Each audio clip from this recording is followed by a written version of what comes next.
नमस्कार, मैं हूं कविता ठाकुर और आप देख रहे हैं चैनल हुंकार मीडिया की। वक्फ बिल के विरोध में सोमवार को दिल्ली के जनतर मंतर पर बड़ा धरना प्रदर्शन हुआ।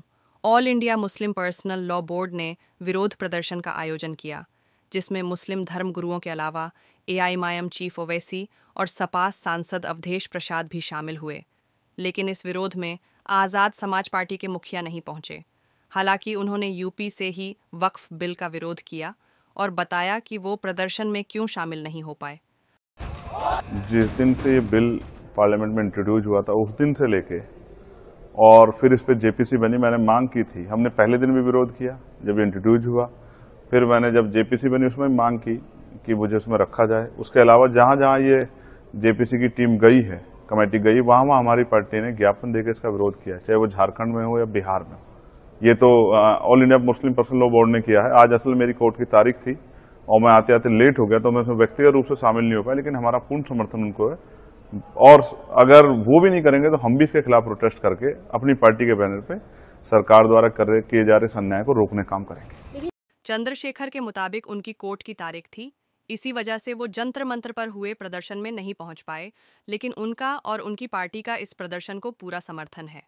इसके अलावा चंद्रशेखर ने बीजेपी पर मुसलमानों के हक ले सरकार के इशारों पे, यानी कि अगर डीएम को पावर चली जाएगी तो डीएम सरकार का होता है, वो सरकार के इशारों पे काम होगा। एक लंबी लड़ाई जो है इस देश में खड़ी की जा रही है कि बुनियादी मुद्दों से दूरी बने।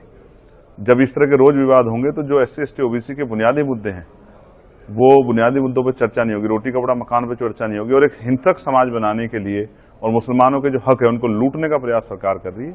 हम सरकार को इसमें किसी भी कीमत पर कामयाब नहीं होने देंगे।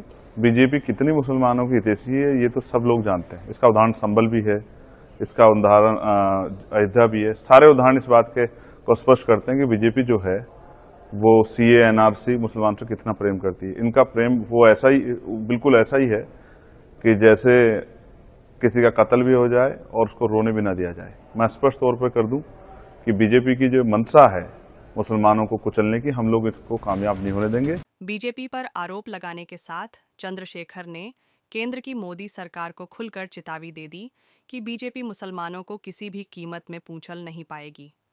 साथ ही उन्होंने वक्फ बिल के खिलाफ बड़े आंदोलन का ऐलान कर दिया। दरअसल वक्फ बिल का विरोध इसलिए हो रहा है क्योंकि नए बिल में वक्फ की किसी संपत्ति विवाद पर अब फैसले के लिए हाईकोर्ट जा सकते हैं। नए बिल में कलेक्टर वक्फ की संपत्ति का सर्वेक्षण कर सकेगा, उसकी संपत्ति के निर्धारण का अधिकार करेगा। हुंकार मीडिया की चैनल पर अच्छी स्टोरी व अच्छी खबरें कवरेज करके दिखाते रहते हैं। आप सभी से निवेदन है कि इस चैनल को सब्सक्राइब करें, शेयर करें, बेल आइकॉन को दबाएं ताकि अच्छी खबरें आप तक पहुंचती रहे। धन्यवाद।